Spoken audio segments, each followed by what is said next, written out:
வணக்கம். இரவு நேர பிரதான செய்திகளின் ஊடாக நர்மதா சிறையில் முதலில் தலைப்புச் செய்திகள்.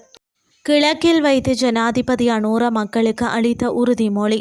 மாகாண சபை தேர்தலை நடத்த தயார், தேர்தல் ஆணைக்குழு அறிவிப்பு. ஈரானின் அணுசக்தி பேராபத்தை முடக்க கைகோர்க்கும் சீனா, ரஷ்யா. இனி விரிவான செய்திகள். 2022ஆம் ஆண்டு ஏற்பட்டதை போன்றதொரு பொருளாதார நெருக்கடி இலங்கையில் மீண்டும் ஏற்படாது என ஜனாதிபதி அனுரகுமார திசாநாயக்க உறுதியளித்துள்ளார். 24 வருடங்களாக ஸ்தம்பிதமடைந்திருந்த நிந்தவூர் கலாச்சார நிலையத்தின் கட்டுமான பணிகளை மீண்டும் ஆரம்பித்து வைக்கும் நிகழ்வில் கலந்து கொண்டு உரையாற்றிய போதே ஜனாதிபதி இதனை தெரிவித்துள்ளார்.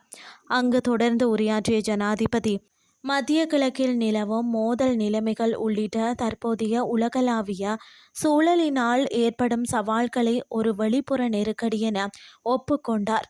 எவ்வாறாயினும் இத்தகைய வெளிப்புற அழுத்தங்களை திறம்பட கையாள்வதற்கான ஆற்றல் அரசாங்கத்திற்கு உண்டு என்று அவர் வலியுறுத்தினார்.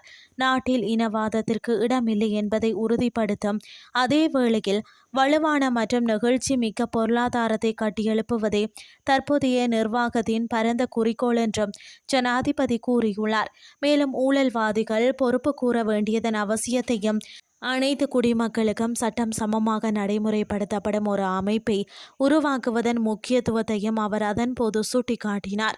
அரசியல்வாதிகள் அனுபவித்து வரும் அளவுக்கு அதிகமான சலுகைகளை கட்டுப்படுத்துவது தற்போதைய அரசாங்கத்தை ஆட்சிக்கு கொண்டு வந்த மக்கள் ஆணையின் முக்கிய எதிர்பார்ப்பாகும் என குறிப்பிட்ட ஜனாதிபதி அனுர, இது தொடர்பாக அரசாங்கம் ஏற்கனவே குறிப்பிடத்தக்க நடவடிக்கைகளை எடுத்துள்ளதாகவும் தெரிவித்துள்ளார். சட்டத்தை சமமாக நிலைநாட்டுவது தனது நிர்வாகத்தின் முக்கிய பொறுப்பாகும் என்பதை மீண்டும் உறுதிப்படுத்திய அவர், தற்போதைய அரசாங்கத்தின் கீழ் இதனை சாதிக்க முடியாவிட்டால் எதிர்கால எந்த ஒரு அரசாங்கத்தின் கீழும் அது சாத்தியமாகாது என்றும் குறிப்பிட்டுள்ளார்.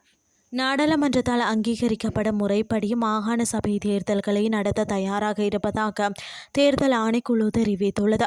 மாகாண சபை தேர்தல்களை நடத்துவது குறித்து பரிந்துரைகளை சமர்ப்பிப்பதற்காக நியமிக்கப்பட்ட நாடாளுமன்ற தெரிவுக்குழுவின் முன்னிலையில் ஆணைக்குழுவின் உறுப்பினர்கள் முன்னிலையாகியிருந்த போதே இந்த நிலைப்பாட்டை அவர்கள் வெளிப்படுத்தியுள்ளனர். தேர்தல் ஆணைக்குழுவின் உறுப்பினர்கள் மற்றும் அதிகாரிகளின் பங்களிப்புடன் இக்கூட்டம் நேற்று நடைபெற்றுள்ளதாக தெரிவிக்கப்படுகிறது. இதேவேளை சட்டமா அதிபர் திணைக்களத்தின் அதிகாரிகளும் இக்குழுவின் முன்னிலையில் அழைக்கப்பட்டு மாகாண சபை தேர்தல்களை நடத்துவதில் காணப்படும் சட்ட ரீதியான தடைகளை விவரிக்கும் அறிக்கை ஒன்றை சமர்ப்பித்துள்ளதாக கூறப்படுகிறது. இந்த நிலையில் மாகாண சபை தேர்தல்கள் எந்த தேர்தல் முறைமையின் கீழ் நடத்தப்பட வேண்டும் என்பது குறித்தும் ஆராய்ந்து அறிக்கை அளிப்பதும், அது தொடர்பான பரிந்துரைகள் மற்றும் முன்மொழிவுகளை வழங்குவதுமே இந்த நாடாளுமன்ற தெரிவுக்குழுவுக்கு வழங்கப்பட்டுள்ள முக்கிய பொறுப்பாகும். இக்குழு அண்மையில் அமைச்சர் விஜித கேரத் தலைமையில் நியமிக்கப்பட்டமை குறிப்பிடத்தக்கது. இனி வெளிநாட்டு செய்திகள். அமெரிக்காவுடன் அமைதி உடன்படிக்கை ஒன்றை எட்டுவதற்கு ஈரானிடம் உள்ள செறிவூட்டப்பட்ட யுரேனியமே அனைத்திற்கும் முக்கிய திறவுகோலாகும் என தெரிவிக்கப்பட்டுள்ளது. அமெரிக்க வெளியுறவுத்துறையின் ஈரான் விவகாரங்களுக்கான முன்னாள் தற்காலிக இயக்குனர் ஜோயி கீட் இதனை தெரிவித்துள்ளார். ஈரானிடம் தற்போது 60 விழுக்காடு வரை செறிவூட்டப்பட்ட 441 கிலோகிராம் யுரேனியம் உள்ளது.